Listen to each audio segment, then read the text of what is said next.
are mission critical is taking the next step into creating a successful docuseries. It's got so many layers that the viewers are going to not necessarily understand at first, but they're going to wonder why their senses are getting bombarded. The dangerous situations that we encounter are unpredictable. Mayday, Coast Guard, Mayday! Roger, Captain. We have assets en route to your position. Over. So say in a helicopter evolution or rescue, for the first time, you're going to actually be in the place of that rescue swimmer or that flight mechanic or that flight crew. Holding bearing, take the load. Roger, take the load. If you're the rescue swimmer and there's somebody you're going into the water, you're going to come face to face with that survivor. We are recording audio that's happening from sectors that are going to the air. Maybe the boat doesn't exist at this point. It might just be a head bobbing in the water. We have audio that is on board the helicopter, so you're hearing the crew as they're going out. And then in some cases, we actually have survivor interviews. You're going to see very emotional recounts of their experiences. How you doing? You all right? Scary as hell. Yeah, you're Justin, right? Yeah. Every aspect of this show is a challenge. Roger, ready out for the sizzling fire.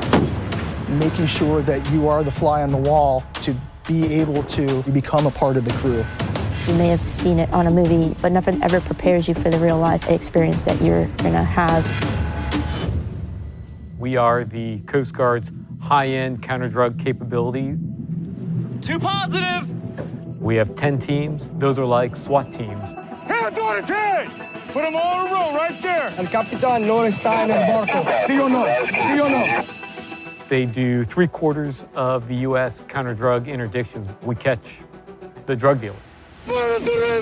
As can be expected, catching the bad guys out at sea is very challenging. Hands down! The bad guys often run in difficult seas. We use what's called surface use of force or airborne use of force to stop these vessels using direct action to shoot out their engines. And they're not always compliant. They did an extraordinarily job of getting good footage. There's some risk there that they need to make sure that they're in a safe spot.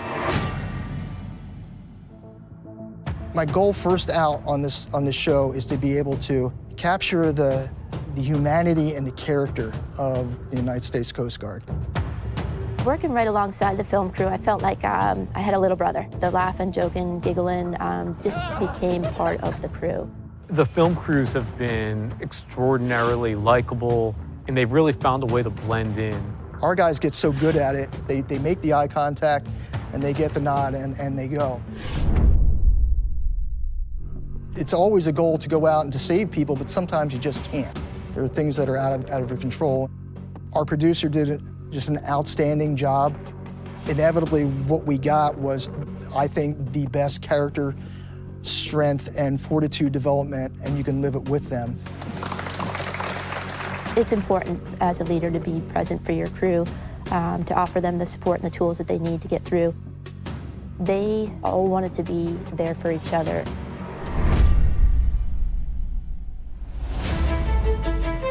Get you out of here, okay? You actually become part of the action. Unless you are from the United States Coast Guard, you're never going to be seeing this stuff. You've heard the stories, but now you're actually going to be a part of it. We got survivors at the door, moving in the survivor. It's going to take them for a ride. We're catching bad guys, keeping America safe.